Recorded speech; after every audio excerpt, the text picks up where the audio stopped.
A tea, the company party, my rich dad humiliated me. She's just a coffee shop worker. Everyone laughed. Then his secretary came to me. Ma'am, we need your bank's approval for the emergency loans. My dad's face went pale. He will regret it.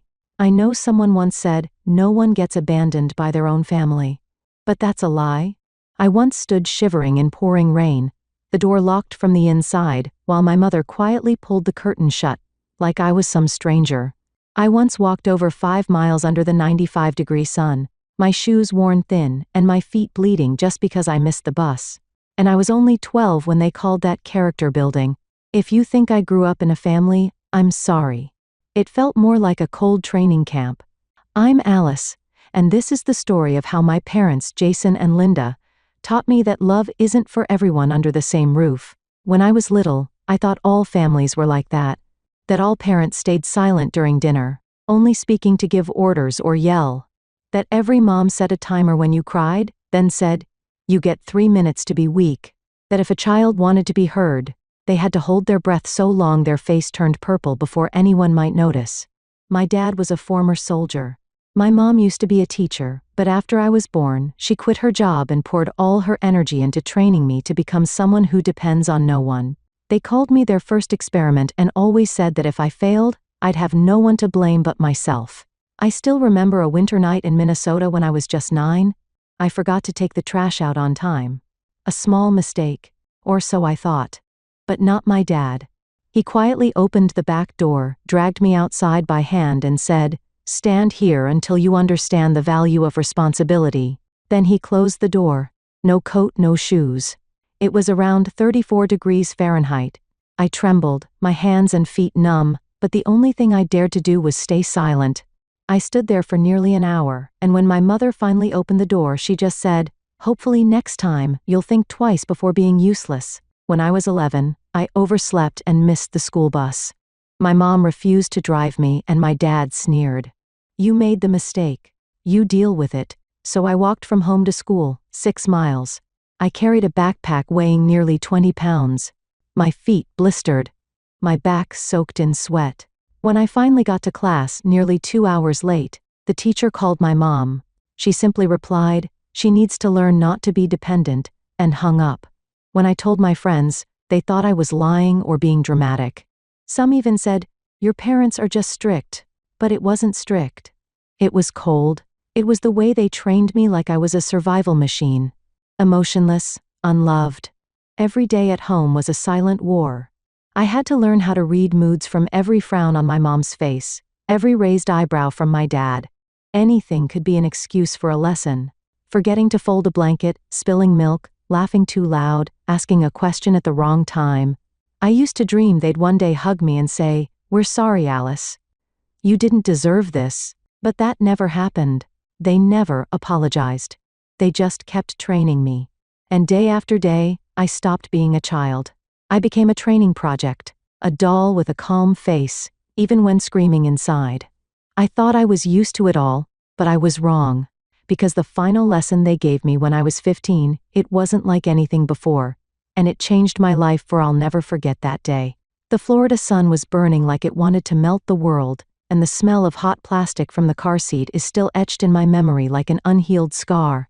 I was sitting in the back seat, headphones in, half dizzy from the heat, while Jason and Linda, my parents, argued about something completely meaningless. Like always, I didn't care. They only spoke when giving orders or criticizing.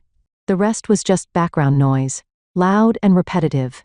The trip to visit my cousin in Tallahassee ended with a silent dinner and a snide remark from my mom. I don't know why she didn't pick up any grace from the other side of the family. I didn't respond. I was used to being the perpetual disappointment. The car stopped in a small town called Crestview, near an old train station. Paint peeled off the rooftops, faded signs barely visible under the harsh sun. Jason turned around, his eyes empty. Go get me a soda. I took off my headphones. Linda turned, her lips curled into a crooked smile. Your dad's thirsty. I want a bottle of water too. Hurry up, sweetheart. I looked at them, a twinge of doubt pricking at my chest, but still opened the door and stepped out. Heat blasted my face like an open oven. I walked across the cracked platform, pulled out the last $10 bill from my pocket, and fed it into a vending machine that groaned like it was dying. I grabbed the soda and water and turned back, and the car was gone. No cars parked nearby, just a wide sun-scorched lot.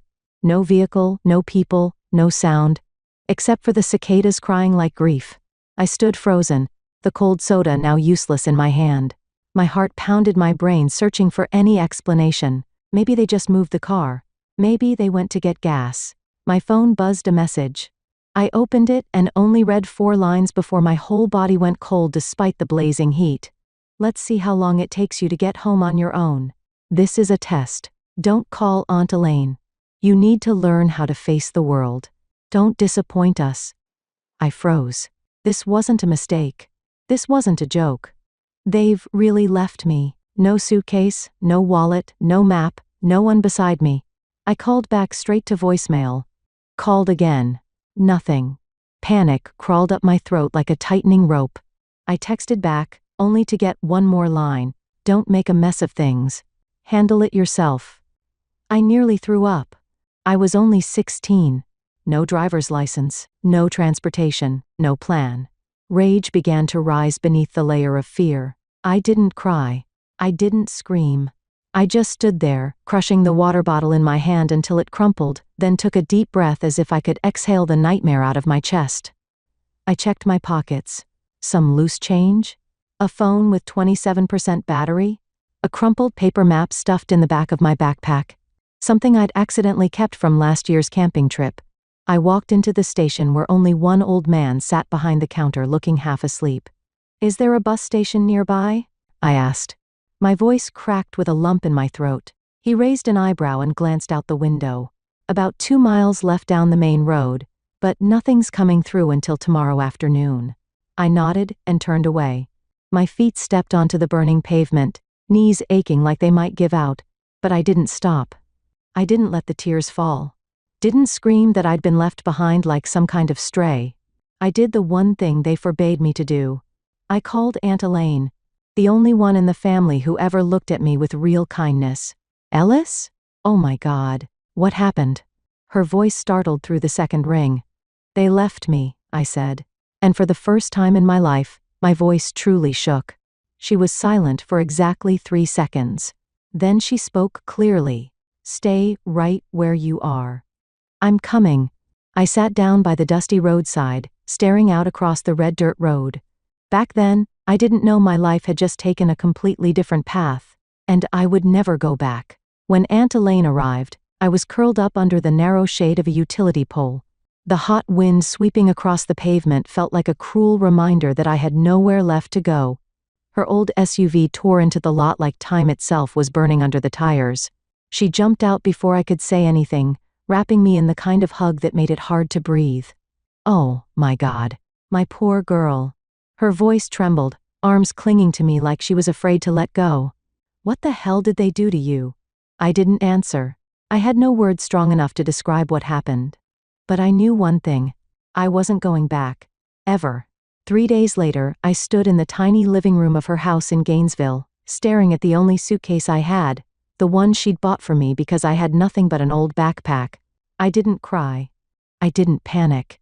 But it felt like a massive void had opened up in my chest, and I had to fill it with something, anything, just to keep from being swallowed whole. What do you plan to do next?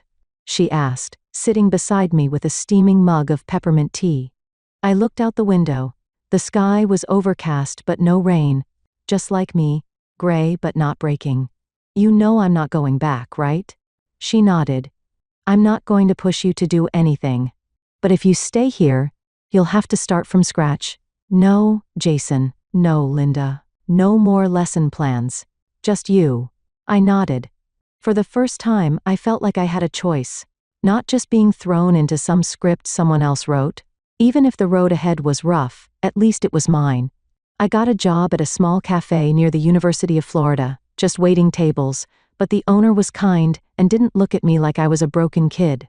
I worked from 5 a.m. to 2 p.m., then came home and studied for the GED at night. I wanted to reclaim the years of school I'd missed. I wanted to go to college, not to prove anything to Jason or Linda, but to prove to myself that I could. Aunt Elaine helped me in every way she could.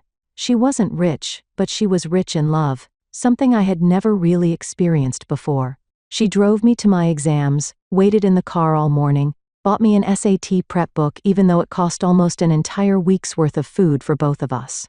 A year later, I got accepted into the University of Central Florida with a partial scholarship. The day I received the acceptance letter, I stood frozen for almost 5 minutes. "You're about to have a new life, Alice," Aunt said, taking my hand. "And this time, you get to write it." 4 years later, I graduated with honors in urban development. When I walked up to receive my diploma, I didn't hear the applause. I only heard the voice in my head.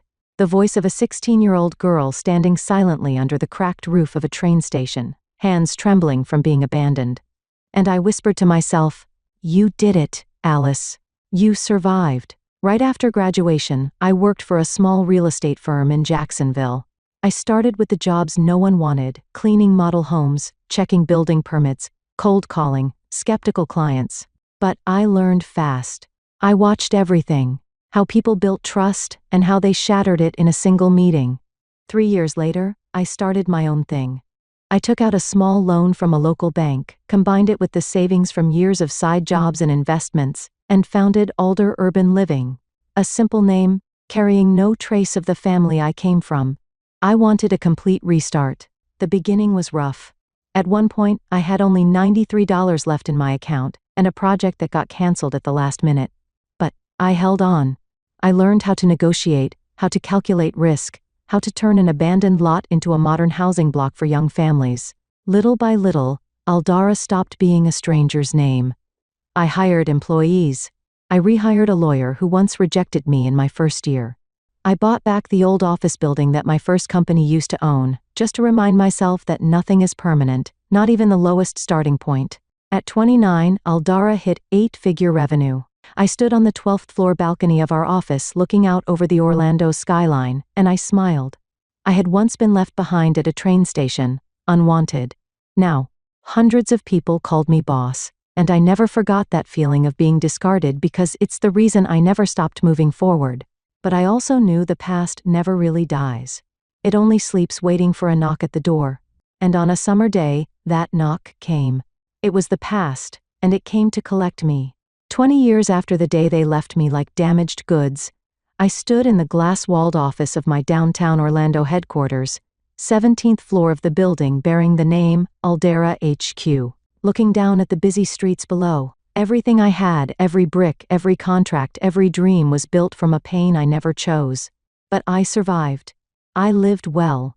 And I thought the past had rotted away forever in the shadows behind me. Until my phone rang. A name I hadn't seen in 2 decades appeared on the screen. Vivian. I let it ring until it stopped. Then it rang again. And this time, I answered. "Alice?" My sister's voice trembled, like it had been dragged out from a dusty pile of old memories. I didn't say anything. "Are you doing okay?" I laughed. A dry, brittle sound. "After 20 years, that's the opener you're going with?" Vivian was silent for a second. Then she said, without circling around, They're in trouble, Alice." "Debt?" "The house was foreclosed." "Mom, she's depressed." "Dad," she choked. "Dad lost his entire retirement on some stupid bets. They need you." I clenched the phone, metal digging into my palm. My heart didn't soften. It boiled. "I don't owe them anything, Vivian. But you don't have to forgive. Just help." "Hell." I cut her off. "Do you remember when I was 16? Remember the day they left me at that broken-down train station with a soda can and not a single explanation? Do you? They thought you'd come back. They didn't think at all." My voice was sharp as a blade. They never saw me as a person. I was a test, something to train. And now that they've failed, they come back like I'm some charity bank? Vivian was silent. I heard a tired sigh through the line. "I just want to keep the family together." Family? I almost laughed. Family ended for me the day they locked the door and left me standing in the January rain. I hung up. I thought that would be the end of it. But I underestimated them. Jason and Linda Holloway didn't understand failure, only how to flip the table. 3 days later, Jenny, my assistant, walked into my office, face pale. "Alice, you need to see this." I took the iPad from her hands. The screen was already open to Facebook. A new post from an account named Linda Holloway. We are grieving parents. Our only daughter abandoned us when we needed her most. After everything we sacrificed, now we face illness, poverty, and loneliness. She's forgotten her blood. She chose money over family. Below were hundreds of shares. Thousands of comments. So sad. Today's kids are so selfish. How could someone abandon their elderly parents? I heard she's rich. So ungrateful. I felt sick. Not from the lies but from how smoothly they cast themselves as the victims. They knew how to perform. They always did. Some clients are asking questions, Jenny whispered. A few canceled appointments. I closed my eyes, my head pounding like a drill. They didn't just want money. They wanted to pull me back at any cost. I opened Instagram. My company's account was tagged in a series of posts with hashtags like bad daughter, filial piety, pay up Alice. I smirked. If they wanted to play this game, I wasn't backing down. I posted a black and white photo of the Crestview train station, the place they left me when I was 16. The caption was a single line. Not everyone who gives birth to you deserves to be called family. 2 minutes later, Vivian called. I didn't pick up. An hour later, Linda texted. You've disappointed us. You owe us, Alice. I stared at the words, blood boiling like molten steel. I typed back, no. The day you drove away from that parking lot, every debt was wiped clean. Then I hit block. The screen went quiet again. Only, I knew this was just the beginning. 3 days after I posted the train station photo on Instagram, the real battle began. Every morning, I woke up to dozens of new notifications, posts, comments, direct messages. Some called me ungrateful, others labeled me a velvet-wrapped snake. Wealthy, successful, but heartless. There were even videos analyzing my cold-blooded behavior, based on carefully edited photos. Some TikTok influencer even made a fake clip claiming to be a former classmate, saying I once bragged, "I'll abandon my parents if they stand in the way of my success." The media parasites began to swarm. I didn't care about strangers gossiping. But when my company's name started showing up in hashtags like boycott all dare and don't buy from the ungrateful, I knew it had crossed the line from personal to professional. Jenny walked into my office Monday morning, her face like she'd swallowed ice. She held a stack of printed emails in her hands. Alice, I'm sorry. Some of our partners are asking for clarification about your family situation. I clenched my fists. My family is a scar, not an investment portfolio item. Jenny placed the printouts on my desk, hesitating. 3 major clients have just delayed signing. One of them messaged me directly. We don't want to be associated with someone being called unfilial in the media. I let out a bitter laugh. So now it's a story about being unfilial.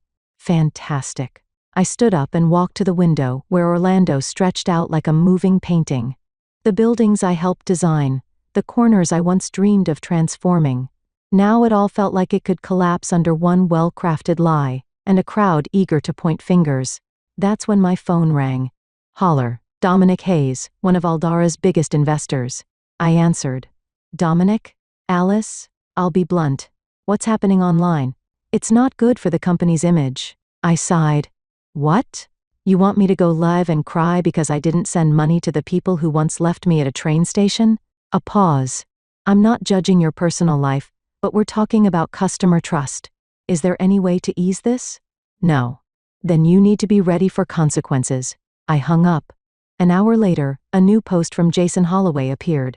A photo of the two of them sitting in a dim, run-down room, eyes cast to the floor. We never meant to hurt her. Everything we taught her was to make her strong. And now, in our old age, she turns her back on us as if we never existed. Over 12,000 shares. A wave of fake sentiment came crashing in. If it were me, I couldn't live with that kind of guilt. How can someone be so rich yet so poor in heart? Parents aren't perfect, but no one deserves to be abandoned. I wanted to smash the screen, but instead I opened an old folder on my computer. Photos of the train station that day. Emails from the lawyer I'd contacted when I reported being abandoned, audio files of Aunt Elaine's testimony used for temporary guardianship paperwork. I'd kept everything, not out of hate, but because I knew they'd come back. And now they had. An emergency meeting was held that afternoon. I sat at the head of the table facing the PR team, 2 senior managers and our in-house attorney. No one spoke until Mike, our communications director, finally did. We advise against a public response. The more you engage, the more the media latches on. I shook my head. So you think I should let them keep lying while this company's reputation bleeds out? Mike looked at me, his round eyes behind glasses narrowing slightly. Alice, empathy isn't something you win with logic. The public is being driven by emotion. I leaned back, hands clasped together. Then, I'll use the only thing I have. Truth. Cold. Detached. The same way they treated me. I pulled out a USB and plugged it into the laptop. On the screen appeared an audio clip from 220, Linda's sharp voice. If she can't find her way back, then she doesn't deserve to be my daughter. The meeting room went dead silent. I'm going to make everything public. People deserve to know. But this time, not through their lens. I stood up. They want psychological warfare? Then let me show them what it really looks like. That night, I opened my personal laptop and wrote a post. When I was 16, my parents left me at a train station, not because it was a mistake, but because they wanted to see how I'd manage on my own. They didn't look for me for 20 years, but when I became successful, they came back. And when I said no, they created a heartbreaking tale about being abandoned. This is the first and only time I'll speak publicly. I'm not ungrateful. I'm just surviving. I hit post. Then I sat in the dark office, waiting for the second storm to hit. I was ready. Less than an hour after the post went up, my phone on the desk started lighting up non-stop like it was under attack. Notifications, messages, emails, missed calls. I sat still in the dark office, lit only by the glow of the laptop screen, like a spotlight aimed straight at someone who just stepped out from backstage. The post wasn't a slap, it was a dissection. Cold and precise. Every sentence cut straight through the fake narrative Jason and Linda had spent so long crafting. I attached screenshots of old messages. The one from the day they left me at the train station. Handle it yourself. This is a maturity lesson. I posted the audio recording of my mother scoffing while talking on the phone, her voice clear. I don't need to raise her anymore. Let the world teach her. I included the scanned file of my temporary guardianship documents. When Aunt Elaine took me in while my biological parents ignored my calls in the middle of a stormy night, I didn't curse. I didn't beg. I didn't use clickbait words. I just laid out the truth, raw and unapologetic, and the public began to shift. The first comment that made me stop came from a woman named Michelle. I believed her parents' post. I'm a mother too. But after reading what you shared, I'm horrified. No one deserves to be treated like that. Then came others. I was left at a supermarket when I was 10 just because my mom was mad. I know that feeling. If you survive that kind of upbringing, you're the strongest person I've ever seen. You're not ungrateful? You're living proof of surviving emotional abuse. By noon the next day, my post had over 3 million views. News sites started picking it up. CEO claps back with brutal truth. The truth behind the ungrateful daughter story that broke the internet. The woman who exposed her toxic parents and got the whole community behind her. I walked into the office the next morning like someone returning from war. And I wasn't walking alone. The employees who once stayed silent out of caution now greeted me with looks of quiet respect. Mike, the communications director, nodded slightly. I was wrong. Your response, perfect timing. I looked around the meeting room. The same room where they had advised me to stay quiet, to endure, to wait for the storm to pass. They wanted to make me the villain in my own story, I said. Now they've lost control of the narrative. That night, Jason and Linda responded with another video, but this time, it all unraveled fast.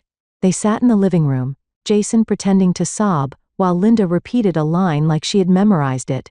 We just wanted our daughter to understand that we sacrificed so much. But the clip, barely 2 minutes long, was dissected frame by internet users. Inconsistent facial expressions. Fake tears. Newly installed living room lights, proving they weren't nearly as poor as they claimed. The comments were no longer sympathetic. They were furious. Shameful. Using their own child to fish for pity. Not every parent deserves forgiveness. I used to hate Alice.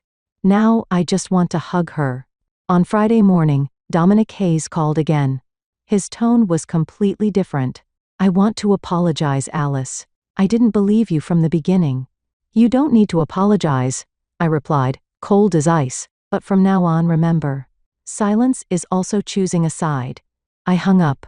I sat back in my chair and closed my eyes. 15 years of building trust with the world, and a single lie almost burned it all down. But I held firm.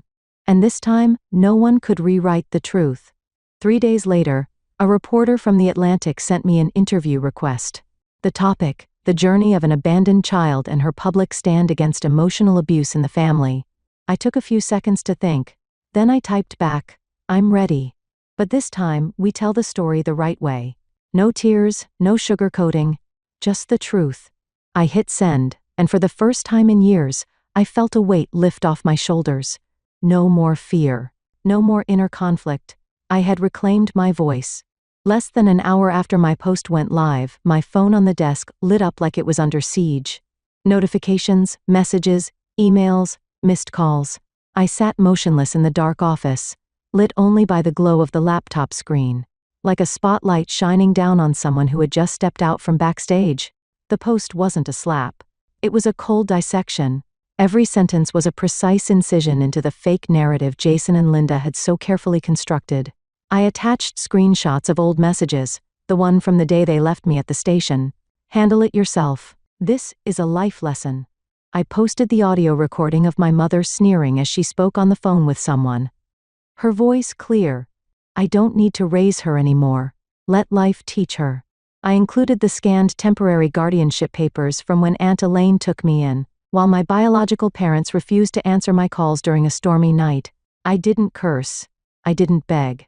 I didn't use sensational language. I just presented the truth, bare and unapologetic, and public opinion began to shift. The first comment that made me pause came from a woman named Michelle P. I believed her parents' posts. "I'm a mother too. But after reading what you shared, I'm horrified. No one deserves to be treated that way." Then came more.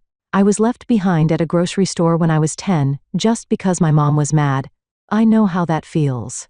If you survived that kind of parenting, you're the strongest person I've ever seen. You're not ungrateful. You're living proof of surviving emotional abuse." By noon the next day, my post had over 3 million views. News outlets began picking it up. CEO fights back with powerful truth. The reality behind the ungrateful daughter viral story. The woman who exposed her toxic parents and gained a movement of support. I walked into the office the next morning, like someone returning from battle. And I wasn't walking alone. The employees who once stayed silent out of fear now greeted me with respectful eyes. "Mike." The communications director gave me a small nod. "I was wrong. The way you fought back, it was perfect timing." I looked around the conference room. The same place where just yesterday, they advised me to stay silent, be patient, and wait for the storm to pass. They once tried to make me the villain in my own story. I said, now they no longer control the narrative. That night, Jason and Linda responded with another video, but this time, it all unraveled quickly. They sat in the living room, Jason faking sobs while Linda repeated a line like she'd memorized it. "We just wanted our daughter to understand how much we sacrificed." But the clip, barely 2 minutes long, was dissected by the internet, frame by frame. Hence, consistent expressions. Fake tears. Newly installed living room lights, proving they weren't nearly as poor as they claimed. The comments weren't sympathetic anymore, they were angry. Shameful. Using your own child to beg for pity. Not all parents deserve forgiveness. I used to hate Alice. Now I want to hug her. Friday morning, Dominic Hayes called again. His voice was completely different. "I want to apologize, Alice. I didn't believe you from the start." "You don't need to apologize," I answered coldly. "But from now on, remember, silence is also taking a side." I hung up. I sat back down and closed my eyes. 15 years of building trust with the world, and one lie, almost burned it all down. But I held my ground. And this time, no one could rewrite the truth. 3 days later, a journalist from The Atlantic sent me an interview request. Topic: the journey of an abandoned child and the public stand against emotional abuse in the family. I paused for a few seconds. Then I typed, "I'm ready." But this time, we tell the story the right way. No tears, no sugarcoating, just the truth. I hit send. And for the first time in years, I felt something lift off my shoulders. No more fear, no more guilt. I had taken back my voice. I was reviewing the final design plans for the Riverstone residential project when Jenny pushed the door open, holding a thick cream-colored envelope, sealed with a stamp of an express courier. "Alice, this came for you. Priority delivery." Nina's voice was tight as a string. I saw the sender's name clearly printed in the top left corner. Holloway and Brooks, attorneys at law. I already knew. I had been waiting. I opened the envelope with deliberate slowness, as if I could delay whatever was about to appear. The first page embossed my name. Alice Holloway. At the top, followed by a bold, cold, shameless heading. Official notice of lawsuit. Based on the Filial Responsibility Law, Section 7, Clause 11 of the Pennsylvania Civil Code. I froze. I had never felt so disgusted by a legal document in my life. My parents were suing me. The daughter they abandoned at a train station when I was 16.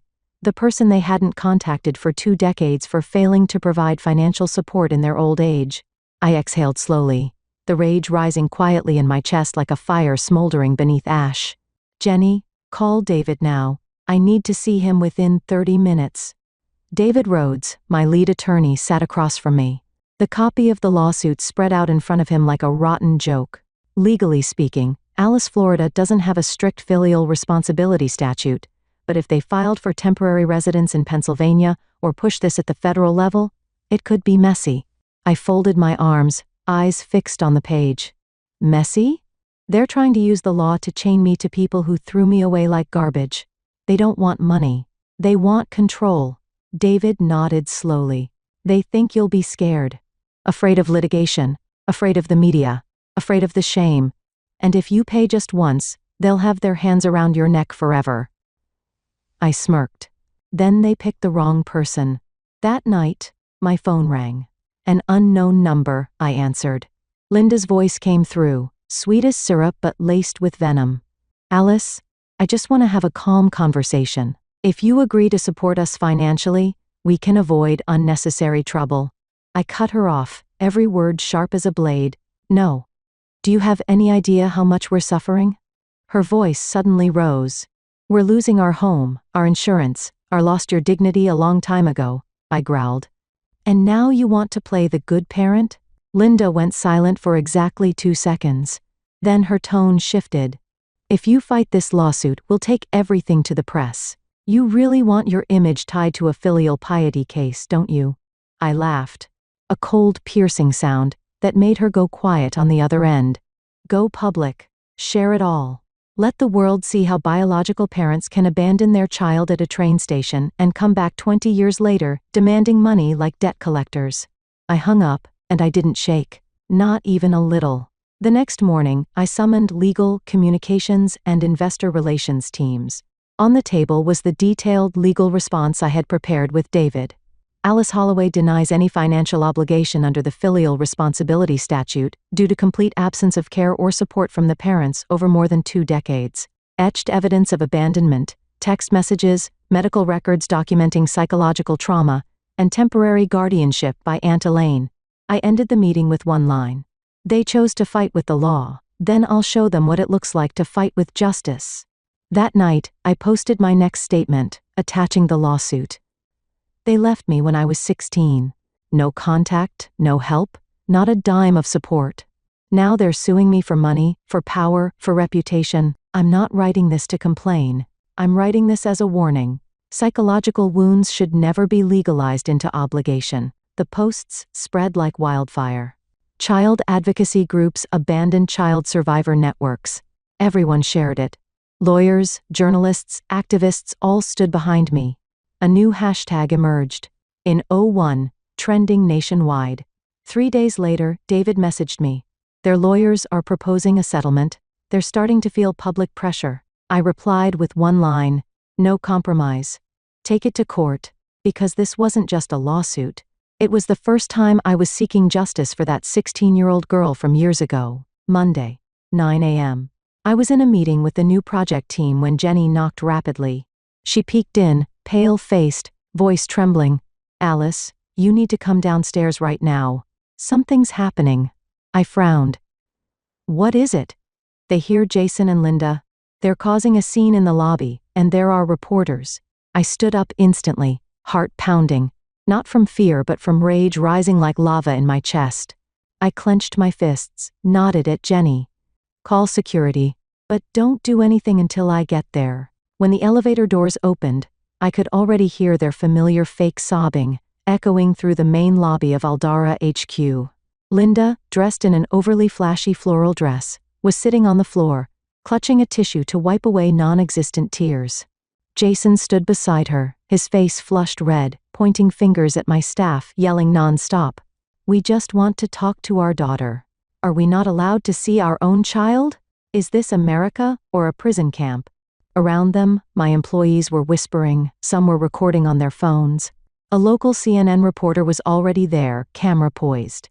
I walked forward, the sound of my heels echoing sharply across the marble floor, slicing through the chaos like a knife. Jason spotted me first. His eyes lit up, as if he'd just found the spark he needed to fuel his performance. "Alice finally decided to come face your own flesh and blood?" He growled. "Ignoring us. Does that make you feel proud now?" I stopped in front of them standing tall, gaze cold as steel. I didn't answer immediately. I looked around at the faces watching, the cameras rolling, and even the people who once doubted me. Then I turned back, looking directly at the two people who used to call themselves my parents. "Oh, you're not my parents anymore, not because I turned away, but because you chose that 20 years ago, when you left me like garbage next to a vending machine." Linda began to wail louder, clutching her chest.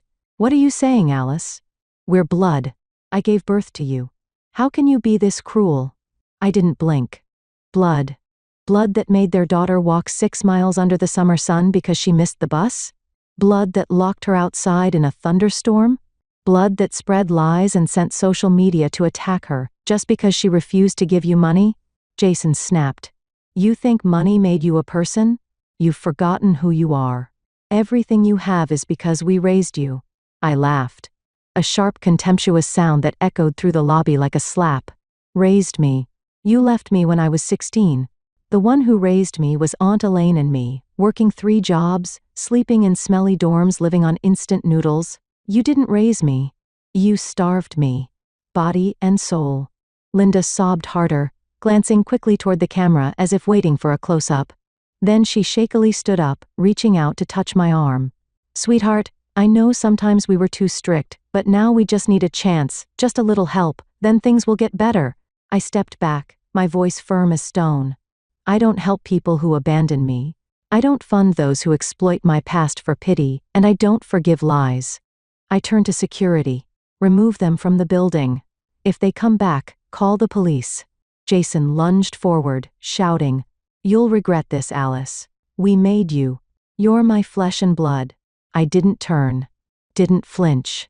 I walked straight toward the elevator, my footsteps steady, like the heartbeat of someone who had just cut out the final tumor from their life. As the doors closed, I saw Linda struggling, yanking at the guard's arm, her tears still refusing to fall. Jason was still shouting something I no longer care to hear. The doors shut. All the noise behind me vanished. And for the first time, I felt like I had locked the past away for good. The lawsuit lasted nearly 4 months.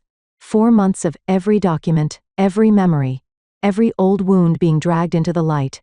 But then justice spoke. Blunt, cold, and final. The court ruled, Alice Holloway has no financial obligation to Jason and Linda Holloway. No support, no responsibility, no legal ties whatsoever. I sat silently in the courtroom, hands clasped. No shaking, no tears. I just breathed one deep breath, like I had just swum to the surface. After 20 years of being drowned, the following week, headlines exploded across the media. Titles competed for drama. Parents sue daughter for refusing support, bitter defeat, manufactured victimhood. When parents fake it for sympathy, Alice Holloway, a symbol of survival from emotional abuse. Aldara's reputation rebounded quickly. Clients returned in waves.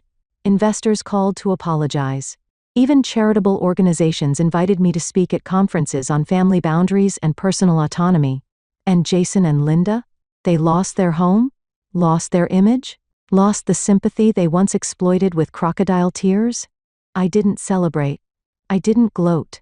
I just felt one Saturday morning while watering my balcony plants at my high-rise apartment in downtown Orlando, my phone rang. Once again, a familiar name appeared. Vivian. I hesitated for a second. Then I picked up. Alice? I'm sorry. Her voice was hoarse, choked like someone who had cried too much.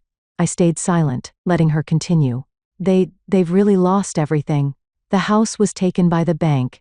Dad drinks all day now, slumped outside a cheap motel room. Mom just lies in bed, not saying a word. They have no one left. They still have you, I said calmly. Vivian's voice broke. But I don't have the strength. No money. No means. Alice, if you could just a little help. A small room? Some living expenses? I took a deep breath. Vivian, I don't hate you. I don't even hate them. But I can't do to myself what they once did to me, abandon myself to save someone else. But they're still our parents no matter what. No. I cut in for the first time, speaking with complete clarity. They were my parents. But they gave up that role long ago. I can't rescue a ship that steered itself into the rocks and then blame myself for not jumping into the sea. Vivian didn't respond. Only the sound of wind slipping through the phone, like a quiet sigh. I'm sorry, but I've chosen to keep my boundary, and I won't break it again. I hung up. My heart didn't feel light. It didn't feel heavy either. It just felt real. The next day, I drove out of the city down quiet country roads toward Gainesville. The only place I was ever called someone's girl. The place where I could sleep peacefully without fear of being woken in the middle of the night for a character lesson. I arrived at Aunt Elaine's house in the late afternoon. She was sitting under the porch, eyes half closed, a mug of herbal tea on the old wooden table. Alice. She opened her eyes and smiled, warm as sunlight. I walked up, knelt beside her and hugged her thin arm. I'm home, Auntie. I knew you'd come back eventually. She gently stroked my hair because in the end, we all returned to where we were once loved. We sat there for a long time, not speaking. No need to. Only the breeze and the fading light, carrying away the dust of the past. That night, I took her out to her favorite Mexican restaurant. She ordered 2 margaritas, then raised her glass to freedom. And to my girl who learned how to choose herself without asking for permission. I clinked my glass with hers, a soft smile on my lips. For the first time in 20 years, I no longer carried the urge to prove anything to anyone. No longer the abandoned child. No longer the adult trying to save the ones who once hurt her. Just me. A free woman, living truthfully and owing nothing to anyone. My story isn't one of complaints. It's a reminder that sometimes, to live honestly, we must walk away from those labeled family. I've learned that blood doesn't guarantee love, and forgiveness doesn't mean allowing the pain to continue. Letting go isn't weakness. It's the choice to choose peace over repeating cruelty. I'm no longer the abandoned girl. I'm a survivor. And now I live with full ownership of my life. What do you think about Alice's story? Should boundaries within family be upheld even if it comes at a cost? Share your thoughts below. And don't forget to follow the channel for more heartfelt stories about family and life.